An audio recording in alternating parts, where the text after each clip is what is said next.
Hello friends, ओम श्री गणेशाय नमः। ओम नमः शिवाय। आप सभी का स्वागत है आपके अपने यूट्यूब चैनल पर।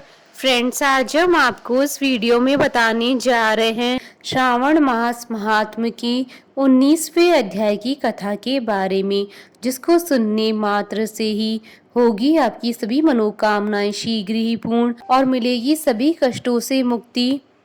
फ्रेंड्स, वीडियो शुरू करने से पहले आपसे रिक्वेस्ट है, अगर आप हमारे चैनल पर नए हैं और आपने अभी तक चैनल को सब्सक्राइब नहीं किया है तो प्लीज़ सब्सक्राइब कीजिएगा चैनल को। साथ ही प्रेस कीजिएगा बेल आइकन को, जिससे नए वीडियो से रिलेटेड नोटिफिकेशन आपको तुरंत प्राप्त हो सके। और वीडियो पसंद आने पर वीडियो को लाइक और शेयर जरूर कीजिएगा, ताकि सभी भक्तों को इस वीडियो का लाभ प्राप्त हो सके। और कमेंट बॉक्स में ओम नमः शिवाय जरूर लिखिएगा। श्रावण मास महात्म सभी प्रकार के विघ्नों का नाश करने वाले तथा सारी सृष्टि का पालन करने वाले श्री गणेश जी तथा ज्ञान के दाता देवी श्री सरस्वती जी तथा सब पुराणों के कर्ता श्री व्यास जी तथा श्री गुरुदेव जी के चरण कमलों में नमस्कार करके भगवान की श्रद्धा और भक्ति रस में डूबे हुए श्रावण मास महात्म की कथा कहती हूँ। श्रावण मास की दोनों पक्षों की एकादशियों की व्रतों का वर्णन तथा विष्णु पवित्र रोपण विधि। ईश्वर बोले, हे महामुनि, अब मैं श्रावण मास में दोनों पक्षों की एकादशी तिथि को जो किया जाता है उसे कहता हूँ। आप सुनिए। हे वत्स, रहस्यमय अति श्रेष्ठ महान पुण्य प्रदान करने वाले तथा महापातकों का नाश करने वाले इस व्रत को मैंने किसी से नहीं कहा है। यह एकादशी व्रत श्रवण मात्र से ही मनुष्यों को वांछित फल प्रदान करने वाला, पापों का नाश करने वाला, सभी व्रतों में श्रेष्ठ तथा शुभ है। इसे मैं आपसे कहूँगा, आप एकाग्रचित होकर सुनिए।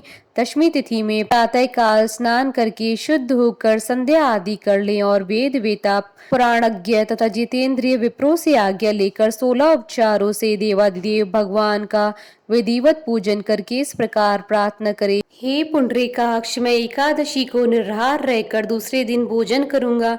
हे अच्युत, आप मेरे शरण दाता होइए। हे वत्स, गुरु देवता तथा अग्नि की सन्निधि में नियम धारण करें और उस दिन काम क्रोध रहित होकर भूमि पर शयन करें। उसके बाद प्रातः काल होने पर भगवान के शव में मन को लगाएं। भूख लगने तथा प्रस्खलन, गिरना, ठोकर आदि लगना के समय श्रीधर इस शब्द का उच्चारण करे। हे वत्स, यह व्रत मोक्ष प्रदान करने वाला है, अतः 3 दिनों तक पाखंडी आदि लोगों के साथ बातचीत, उन्हें देखना तथा उनकी बातें सुनना, इन सबका त्याग कर देना चाहिए। तदंतर क्रोध रहित होकर पंचगव्य लेकर मध्याह्न के समय नदी आदि के निर्मल जल में स्नान करना चाहिए। सूर्य को नमस्कार करके भगवान श्रीधर की शरण में जाना चाहिए और वर्णाचार की विधि से सभी कृत्य संपन्न करके घर आना चाहिए। वहाँ पुष्प, धूप तथा अनेक प्रकार के नैवेद्यों से श्रद्धा पूर्वक श्रीधर की पूजा करनी चाहिए। उसके बाद स्वर्ण में पंचरत्न युक्त श्वेत चंदन से लिप्त तथा 2 वस्त्रों से आच्छादित कलश को स्थापित करके और शंख चक्र गदा युक्त देवादिदेव श्रीधर की प्रतिमा स्थापित कर उनकी पूजा करके गीत वाद्य तथा कथा के श्रवण के साथ रात्रि में जागरण करना चाहिए। इसके बाद विमल प्रभात होने पर द्वादशी के दिन विधिवत पूजन करके कृतकृत्य होकर बुद्धिमान को चाहिए कि श्रीधर नाम जप करें। उसके बाद उन शंख चक्र और गदा धारण करने वाले देव देवेश श्रीधर की पुनः पूजा करे और स्वर्ण दक्षिणा सहित कलश ब्राह्मण को दान करे। उस समय ब्राह्मण को विशेष करके नवनीत अवश्य प्रदान करे। इस प्रकार प्रार्थना करें, भगवान श्रीधर, आज आप मुझ पर प्रसन्न हो और मुझे अत्युत्तम लक्ष्मी प्रदान करें। हे मुनि श्रेष्ठ, इस प्रकार उच्चारण करके जगत गुरु श्रीधर से प्रार्थना करके श्रेष्ठ ब्राह्मणों को भोजन कराकर अपने सामर्थ्य अनुसार दक्षिणा देनी चाहिए। उसके बाद सेवकों आदि को भोजन कराकर गाय को घास खिलानी चाहिए। इसके बाद मित्रों तथा बंधु बांधवों समेत स्वयं भोजन करना चाहिए। हे सनत कुमार, मैंने आपको यह श्रावण मास की शुक्ल पक्ष की एकादशी व्रत विधि बतला दी। इसी प्रकार कृष्ण पक्ष की एकादशी भी करना चाहिए। दोनों व्रतों में अनुष्ठान समान है, केवल देवताओं के नाम में भेद है। जनार्दन, मुझ पर प्रसन्न हो, यह वाक्य बोलना चाहिए। शुक्ल पक्ष के देवता श्रीधर हैं और कृष्ण एकादशी के देवता जनार्दन हैं। हे सनत कुमार, यह मैंने आपसे दोनों एकादशियों के व्रत का वर्णन कर दिया। इस एकादशी व्रत के समान पुण्य व्रत न तो कभी हुआ है और न ही कभी होगा। आपको यह व्रत गुप्त रखना चाहिए और दुष्ट हृदय वाले को नहीं प्रदान करना चाहिए। ईश्वर बोले, हे सनत कुमार, अब मैं द्वादशी तिथि में होने वाले श्री हरि के पवित्रारोपण व्रत का वर्णन करूंगा। पिछले अध्याय में देवी की कही गई पवित्रारोपण विधि के समान ही इसका भी पवित्रारोपण है। इसमें जो विशेष बात है उसे मैं बताऊंगा, सावधान चित्त होकर सुनिए। हे महामुनि, इस व्रत के लिए जो अधिकारी बताया गया है उसे आप सुने। ब्राह्मण, क्षत्रिय, वैश्य, शूद्र तथा स्त्री, इन सभी को अपने धर्म में उपस्थित रहकर भक्ति पूर्वक पवित्रारोपण करना चाहिए। ध्वज को चाहिए कि अतो देवा अवंतु नो यतो विष्णु वृचक्र में पृथ्व्या सप्तधामा भी। इस मंत्र से विष्णु जी की पूजा करें। स्त्रियों तथा शूद्रों के लिए नाम मंत्र है जिसके द्वारा वे विष्णु जी की पूजा करें।